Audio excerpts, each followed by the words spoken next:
Hi, and a warm welcome to Winner's Corner.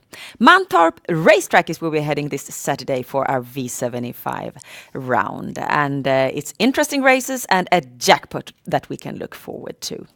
Annette, last Saturday in Norway, we got to see a very favorite heavy V75 round. 5 of the favorites won their races. And do you think that it's likely that we see something similar this Saturday? Well, it could happen, of course. If you follow just the betting trends, there are 4 good, if not 5 good, strong favourites today. But I think that we're bedded in for a little bit more interesting racing this time because the variables have changed. We'll have a summer track in Mantorp.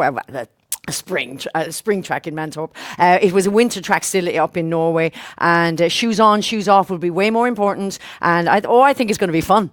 Great. So maybe we will see a good payout. Let's start immediately in race 6. It's a race for mares, 15 of them, and they're battling it out over full distance. Quite an open race on it. How do you want to start off this day? Well, I'll go straight in with a show bet on this race. I've taken quite a few in it because it is a Diamond Fillies race. But Tahay's Blue Amber, number 9, driven by Peter Ingves. Now, you look at her here. Look at the ground she covers from here. She's off the pace here. She flew home, and she's drawn in the back behind in the second row this time, and that's really perfect for her because she's not so good from the front. There's going to be tempo in this race because you've got the likes of Prima Talia and Going Pop, and they're going to be taking each other on, I would have thought, quite early.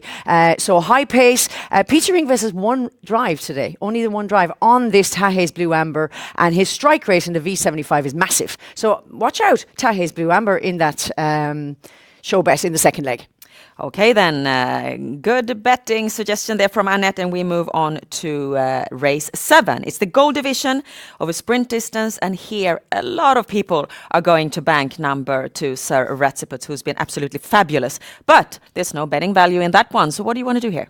No, there's no betting value there. He's a hot favourite. I've gone for Quinella, which could be dangerous as well, and I've gone for number 9, Shadow Woodland. And Shadow Woodland, we're going to show you winning. It was in September. Look at that green grass. It was in Solenget back in September, Ulf Olsen driving. Now, he did hit a slump at the end of last year, but he's back, and he did a very well documented 120 tempo workout at Solvalla recently, and trainer sounding very, very Rayo Liliendahl. He said his preparation for his seasonal debut goes much, much better this year than ever before, and he would not be in the slightest bit surprised if the horse comes straight out and wins. So watch out again. Shadow Woodland could be a reverse with Sir Ratsiput. But you use I'm him going for Quinella, Shadow Woodland with Sir Ratsiput. With Sir Ratsiput. Okay, then we move on to race 11. It's a Class 1 race of a sprint distance, and we have a clear favorite here in number 3, Titan Brodde.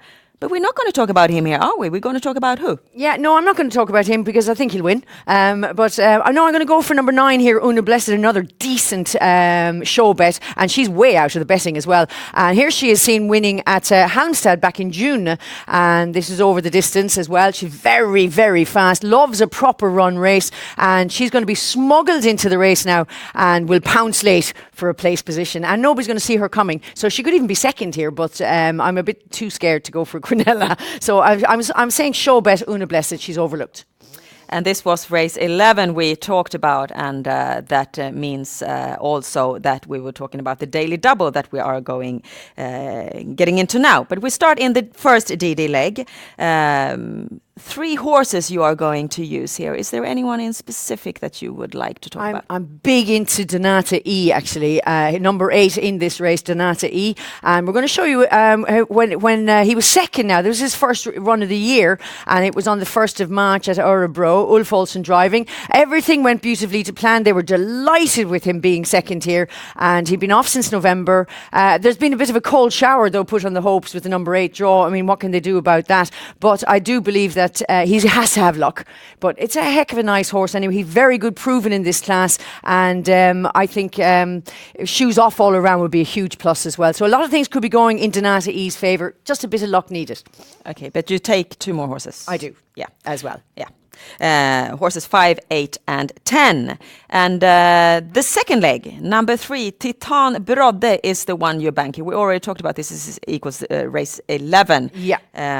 Any questions there about? Not really. I do believe that he's a banker with the Iceman, who's very happy with him as well. He should get the lead easily without using up too much petrol. There's lots of positive boxes to tick, and he's 4 wins from 6 over the distance, and he's 3 from 5 from the front. He should get the front. It should be toot the kör, as they say in Swedish. That's drive, beep, beep, and drive.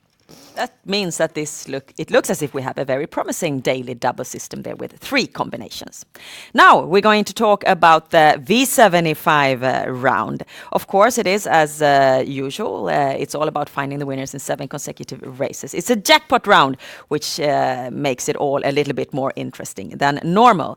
Let's go through it. Annette's system, it looks like this, and we can see here that in the first leg, which is a real test of strength, where the horses, they take on 3,640 meters, Annette. They divide it up over 3 tiers, and the biggest favorite in this round we find on the 3rd tier, number 10, Ready Rib. You have decided that he's a trustworthy banker. I think he is the banker of the V75 today. The others, I think there could be reasons to go against him. I think there's no reason to go against Ready Rib. He's 2 for 2 for the season. Oh, he won so well last time out with his trainer, the Goop. The start before, he won with Carl-Johan Jeppson, who drives today. He's a proven distance runner.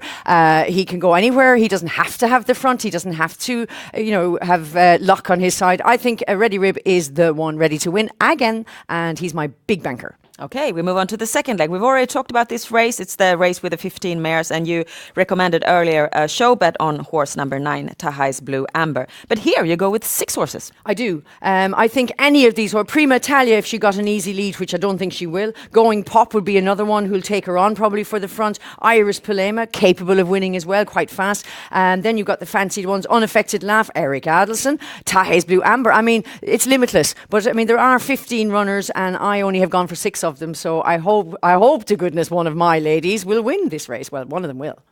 Okay, and then we move on to the 3rd leg. It's the Gold Division, and here we have the biggest favorite of the day in number 2, Sir Ratziputs. But checking out your system, you didn't bank him. Why? No, I don't. Look at him running here. Wasn't this at Mantorp just last weekend? Eric Adelson drives this time. The Goop, he really had to pull out all the stops to win this. And yes, he's been brilliant, and there's nothing really to say. I love the horse dearly, and he's won 2 of his 4 starts this season with a 2nd and a 3rd, all at the highest level. He was up in Norway last weekend. He's now back here in Sweden, going to Mantorp. Is it just... Do they go to the trough once too often? I'm just asking. Are they pushing it a bit too far? I think he's vulnerable. That's all. Okay. Yep. We move on to the 4th leg, and this is a Class 2 race. You mark 3 horses, and here we get to see your horse, number 8, Who's Who. A lot of people think that this is a new superstar, and of course he's a good horse and he's been racing well, but more than anything, his father, he looks exactly like him. He looks exactly like Maharaja. What do you think of this horse? I love him. I absolutely love him. I mean, he's a clone of Maharaja, and the thing is that he's so exciting and everything else. So no, I want him to win, but I'm just scared that the expectations are too high at this stage of his career. Okay, V75 4 horses. Anything you want to say about this race? Not particularly, no. I think Dragster and Stay Alert I've thrown in there as well. So I think we're covered there. And then the 6th and the 7th leg, we've already talked about it. You use the same horses as you did on your DD slip. And this means that we have 648 combinations for the V75 system this Saturday. Thank you so much, Annette, for doing this big effort for us. And you out there, if you don't completely trust Annette, you want to check out a few things for your own, then you do so at our website, swedishhorseracing.com. And with that, we wish you the best of luck with your bets to Mantorp Racetrack this Saturday. Bye-bye. Jackpot.